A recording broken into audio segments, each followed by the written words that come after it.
అస్త్రా వాడుతున్నారా? ఎంతసేపు ఉంచాలి కలిపిన తర్వాత? హాఫ్ అన్ అవర్ కాదు, అస్త్రా 2 hours ఉంచాలి. ఓకేనా?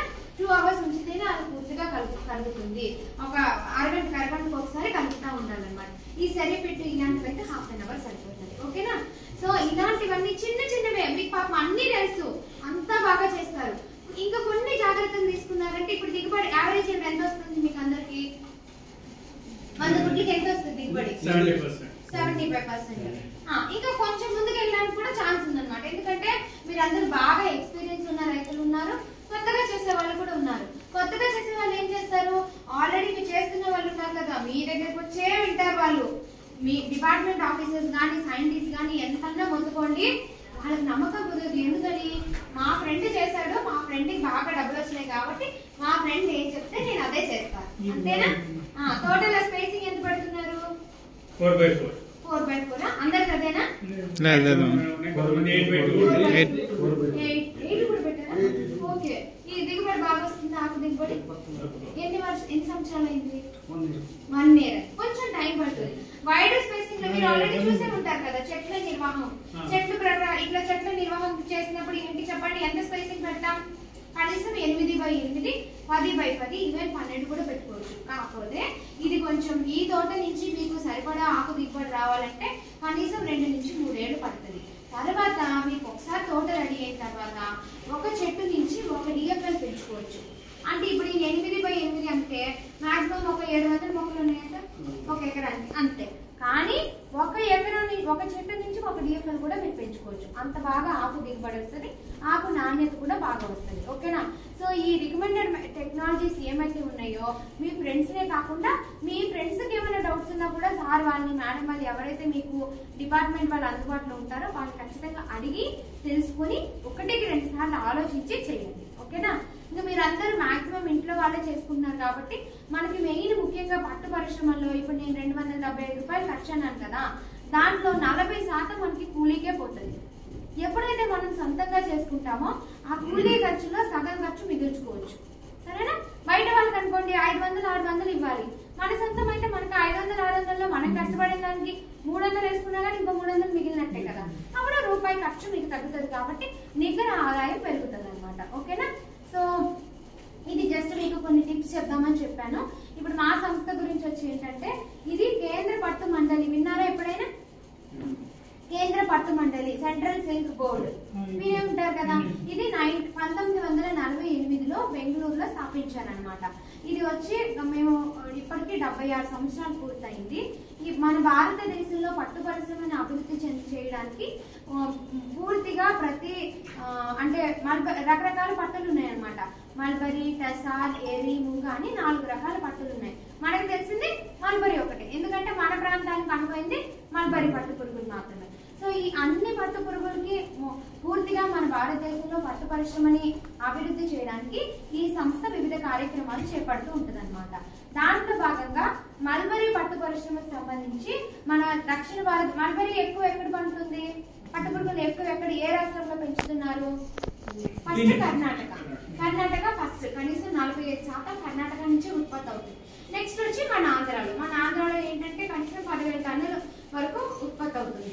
దాంట్లో కూడా ఎక్కువ సిపి ఉంది, ఈవెన్ బయోటెన్ కూడా ఉంది.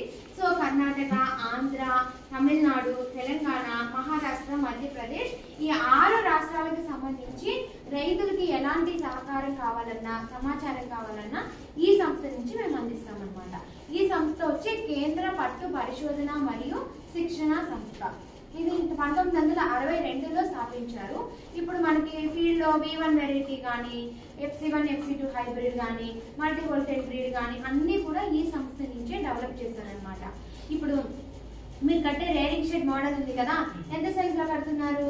50. ఫస్ట్ ఎంత చెప్పాలి, పొడుగు చెప్పాలి. ఇప్పుడు 50x20, 50 అడుగులు, 22. సో ఎలాంటి షెడ్ ఉంటే మీకు దిగుబడి బాగా వస్తుంది, లోపల టెంపరేచర్ ఎంత ఉంటే దిగుబడి బాగా వస్తుంది, ఇలాంటివన్నీ కూడా ఈ మౌంటేజెస్ కానీ ఇవన్నీ కూడా ఈ సంస్థ నుంచే డెవలప్ చేశారనమాట. ఇప్పుడు ప్రస్తుతానికి వచ్చి కనీసం మేము 40 మంది శాస్త్రవేత్తలు దాకా ఉన్నాం ఇక్కడ. మనం మట్టి దగ్గర నుంచి గూడు వరకు కూడా ఎలాంటి జాగ్రత్తలు చేపడితే రైతులకి ఫస్ట్ ఆకు నాణ్యత బాగుంటేనే కదా పురుగు గూడు నాణ్యత వచ్చేది, ఆకు నాణ్యత బాగా ఉంటుంది, ఆకు దిగుబడి పెంచగలుగుతాం, దానివల్ల పట్టుపురుగుల నాణ్యత గాని దిగుబడి గాని పెంచగలుగుతాం అనే విధంగా వివిధ రకాల పరిశోధనలు ఇక్కడ చేపడుతూ ఉంటారన్నమాట. సో ఇక్కడ అలాగే వాటితో పాటు మాది వచ్చి విస్తరణ విభాగం. విస్తరణ విభాగం అంటే ఇక్కడ ఈ సంస్థలో ఏవైతే టెక్నాలజీ సాంకేతికతలు అభివృద్ధి చేస్తారో వాటిని రైతులకు అందించడం మా ముఖ్య ఉద్దేశం. ఇక్కడ వచ్చి మన ఆంధ్రాలో అనంతపూర్లో RSRS అని విన్నారా? రీజనల్ సెరికల్చరల్ రీసెర్చ్ స్టేషన్ అంటే ప్రాంతీయ పట్టు పరిశోధన కేంద్రం అన్నమాట. ఇది వచ్చి అనంతపూర్లో, మన ఆంధ్రాకి వచ్చి అనంతపూర్లో ఉంది. ఇక్కడ మేము డెవలప్ చేసిన టెక్నాలజీ కొత్త రకం బ్రైడ్స్ కానీ మల్బరీ వెరైటీస్ కానీ అవి ఏమున్నా అక్కడ RSRS లో పరిశోధన చేస్తాము. తర్వాత అక్కడ బాగా వచ్చిందా లేదా అని చూసి మళ్ళీ ప్రాంతీయ విస్తరణ కేంద్రం, ఇప్పుడు మనకి పలమనేరులో ఒక సెంటర్ ఉంది కదా, REC పలమనేరు, అట్లాంటి సెంటర్స్ ద్వారా రైతుల ఫీల్డ్ లో కూడా మేము టెస్ట్ చేసి ఓకే ఈ మల్బరీ వెరైటీ బాగా దిగుబడిస్తుంది, ఈ హైబ్రిడ్ బాగా దిగుబడిస్తుంది, పట్టుపురుగుల హైబ్రిడ్ అని ఇలాంటివన్నీ చేసిన తర్వాతే రైతులకి సమాచారం అందిస్తామన్నమాట. అలాగే ఇప్పుడు మీరు ఎక్స్పోజర్ విజిట్కి వచ్చారు, క్షేత్ర ప్రదర్శన అంటాం కదా ఇది, అలాగే విస్తరణ కార్యక్రమాలు అంటే క్షేత్ర దినోత్సవం, ఫీల్డ్ డే, అవేర్నెస్ ప్రోగ్రామ్స్, కృషి మేళ, ఇలాంటి కార్యక్రమాలన్నీ కూడా మేము మా సంస్థ నుంచి చేపడతాం అన్నమాట. ఓకే, ఇంకొకటి వచ్చి ఇక్కడ ట్రైనింగ్ డివిజన్ కూడా ఉంది. ట్రైనింగ్ డివిజన్ ఏంటంటే ప్రతి కొన్ని కార్యక్రమాలు జరుగుతూనే ఉంటాయి నిత్యం. అది రైతులకు కావాలంటే రైతులకి, ఆఫీసర్లకి, కొత్తగా స్టూడెంట్స్ కి, ఇంకా ఎవరైనా సెరికల్చర్ కొత్తగా నేర్చుకోవాలనుకుంటుంటే, మీరు ఎవరైనా చాకీ సెంటర్ ఉందా? లేదు. ఒకవేళ చాకీ సెంటర్ పెట్టాలనుకోండి, వాళ్ళు ఖచ్చితంగా మా సంస్థలో 90 రోజులు ట్రైనింగ్ తీసుకోవాలి. ఆ సర్టిఫికేట్ వాళ్ళ దగ్గర ఉంటేనే వాళ్ళకి లైసెన్స్ వస్తుంది అనమాట. సో అలా వివిధ రకమైన సదుపాయాలు ఈ సంస్థ నుంచి రైతుల కోసం అందుబాటులో ఉన్నాయి.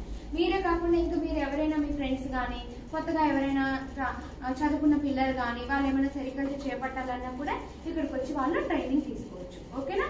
సో ఇప్పుడు మీకు 4 రకాల పట్టులు అని చెప్పాను కదా, ఇక్కడ చూడండి. ఇది వచ్చి మన మల్బరీ పట్టుకూళ్ళు అనమాట. ఇవి మీకు అందరికీ తెలుసు కదా, ఇది మల్బరీ పట్టు దారం, ఇది బయోవోల్టైక్ దారం, మీకు అందరికీ తెలుసు. ఈ నెక్స్ట్ వచ్చి టసార్ అనమాట. టసార్ ఏంటంటే టసారు ఇది మన మల్బరీ వచ్చి మనం ఇంటి లోపల పెంచగలుగుతాం కదా, మన పెంపుడు జీవుల్లాగా. కానీ టసార్ అలా కాదు, టసార్ వైల్డ్ అనమాట. వైల్డ్ అంటే అడవిలో మాత్రమే పెరుగుతుంది. ఇది వచ్చి మన మద్ది చెట్లు అంటాం, విన్నారా? మద్ది చెట్టు ఎప్పుడైనా మద్ది చెట్టు పైన పెరుగుతాయి అన్నమాట. మద్ది ఆకులు తింటాయి. ఇవి మనం ఇంటి లోపల పెంచడానికి కాదు, చెట్టు పైనే పెంచాలి. సో ఇవేంటంటే మెయిన్ అడవిలో ఉండే వాళ్ళకి మంచి ఆదాయం ఇస్తుంది అనమాట. వాళ్ళు ఒకసారి మనం పురుగులు వదిలిన తర్వాత పురుగులు పైకి పాకిపోయి పైన ఒక చెట్టు నుంచి ఇంకో చెట్టుకి అట్లా పోతా అక్కడే ఉంటాయి. తర్వాత అవి గూళ్ళు కట్టిన తర్వాత ఇట్లా గూడు, దీన్ని చూడండి, ఈ కాడ ఉంది కదా, ఈ కాడతో ఇలా ఏలాడుతూ ఉంటాయి అనమాట. మనం చెట్టు పైకెక్కి గూళ్ళు తెచ్చుకోవాలి. ఇది మనకి మల్బరీలో ఒక కేజీకి 400, 500 చొప్పున అమ్ముతారు కదా, ఇది గూడుకి 6 రూపాయలు, 7 రూపాయలు అలా అనమాట. ఈ దారం కూడా మన మల్బరీ గూడు లాగా చాలా మెత్తగా ఉండవు, చాలా గట్టిగా ఉంటాయి. సో మన మల్బరీ గూళ్ళ కంటే కూడా ఎక్కువ వేడి నీళ్ళు అవసరం పడతాయి అనమాట ఈ గూళ్ళు మెత్తపడడానికి. దీంట్లో ఈ బట్ట మీరు చూసే ఉంటారు కదా, మీరందరూ ఇట్లా చేసుకుంటారు కదా చాలా మంది షర్ట్ కి. ఇది టస్సార్ అనమాట. కొంచెం చాలా గట్టిగా ఉంటది తాడు కూడా, మన మల్బరీ లాగా మెత్తగా మృదువుగా ఉంటది అనమాట. నెక్స్ట్ వచ్చి ఎరి అనమాట. ఎరి ఏంటంటే ఇది ఆముదం ఆకులు తింటది. ఆముదం, ఇంకోటి వచ్చి టాపియోకా అంటాం, కర్రపెండలం, కర్ణాటక, తమిళనాడులో ఎక్కువ ఉంటది. మన సైడ్ ఆముదం ఉంటది కదా, ఆముదం ఆకులు తింటది. ఇది మనం ఇంటి లోపలే పెంచొచ్చు, రేరింగ్ షెడ్ లోపలే. దీనికి ఏంటంటే మన మల్బరీ పురుగులు కొన్నిసార్లు ఏమైనా మనకు ఆకు లేట్ అయినా తట్టుకోగలుగుతుంది. ఇవి అట్లా కాదు, టైంకి ఆకులు వేయాల్సిందే, లేదా తిట్టు అటు పోతా ఉంటాయి పురుగులు పాపం ఆకలిస్తే. ఇదేంటంటే ఎరికి ఇప్పుడు మన మల్బరీ గూడులో గూడు పూర్తిగా మూసుకొని ఉంటాయి కదా రౌండ్ గా, దీనికి అట్లా కాదనమాట. దీనికి ఒక చిన్న గ్యాప్ ఉంటుంది ఇక్కడ, కనిపిస్తుందా హోల్? అందుకని దీన్ని గాంధీ సిల్క్ లేకపోతే అహింసా సిల్క్ అంటారు. ఎందుకు? మన మల్బరీలో ఏంటి, మనకి ఎప్పుడైతే ఈ సీతాకోక చిలుక లేకపోతే మాత్ బయటకు వచ్చేస్తుందో దారం కట్ అయిపోతుంది. అందుకని మనం రాకముందే గూళ్ళను వేడి నీళ్ళలో వేసుకొని దాంట్లోంచి దారం తీసేస్తాం. కానీ దీనికి అలా కాదు, దీంట్లోంచి చిలుక బయటకు వచ్చినా కూడా మాత్రం దారం ఏం కాదనమాట. అందుకని దీన్ని గాంధీ సిల్క్ అంటే గాంధీ గారి అహింసావాదం కదా, అందుకని దీన్ని వాడతారనమాట. ఈవెన్ మన గుడిలో మన కాంచీపురం కానీ ఇట్లా గుళ్ళు ఉన్నాయి కదా, మధురై కానీ కంచి కానీ ఇక్కడంతా ఏంటంటే మనకి నీళ్ళలో వేసి మనం పురుగుని చంపేస్తాం కదా, లోపల పురుగు చచ్చిపోతుంది కదా, అలా చేసి వచ్చిన దారాన్ని వాళ్ళు వాడరు అనమాట. అంటే దేవస్థానంలో పవిత్రంగా ఉండాలి, ఎలాంటి హాని జరగకూడదని. ఈవెన్ మన మల్బరీలో కూడా ఇప్పుడు పురుగు బయటకు వచ్చిన తర్వాత ఇక్కడ ఓపెన్ అయిపోయి ఉంటుంది కదా, ఓపెన్ అయిపోతే దారం తీసేటప్పుడు కటింగ్ లా వస్తుంది అనమాట. అలాంటి తక్కువ నాణ్యత కలిగిన దారం నుంచితో చేసిన చీరలే వాడతారు అమ్మవారికి. అట్లా కొన్ని సెంటిమెంట్స్ అనమాట. ఇప్పుడు ఇది ఆంధ్రాలో తక్కువ అండి, తమిళనాడు ఎక్కువ. ఇది ఎరి దారం అనమాట, చాలా మెత్తగా ఉంటది. మన మల్బరీ కంటే కూడా మెత్తగా ఉంటది. ఇది వేసవకాలంలో చల్లగా ఉంటది, చలికాలంలో వెచ్చగా ఉంటది అనమాట. ఇది ఎరి దారం. నెక్స్ట్ వచ్చి మూగ అనేది 4వ చూసారుగా బంగారు కలర్ లో కనిపిస్తుందా, 4th. ఇది వచ్చి ఏంటంటే ఇది హిమాలయ ప్రాంతాల్లో మాత్రమే పెరుగుతుంది అనమాట, మన ప్రాంతంలో పెరగదు. ఇంకోటి వచ్చి ఇది వేరే చెట్లు ఉంటాయి, సోము సోలు అని ఒక 2 చెట్ల మీద పెరుగుతాయి.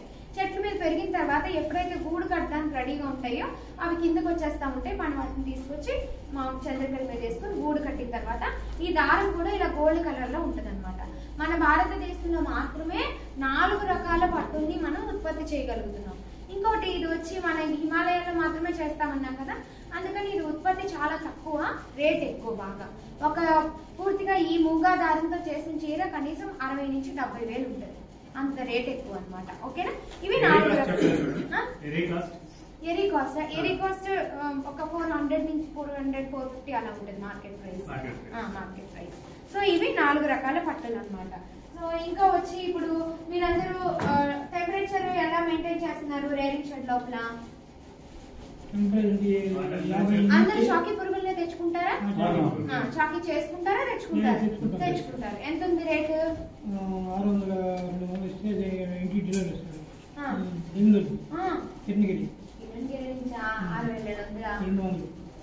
6,700 కాస్ట్లీ చాకీ మీది. ఇంకా లోకల్ గా షాపింగ్ సెంటర్ నుంచి ఎవరు తీసుకోరా? 4,900. ఎలా ఉంది మీకు? దానికి దీనికి ఏమైనా డిఫరెన్స్ తెలుస్తుందా?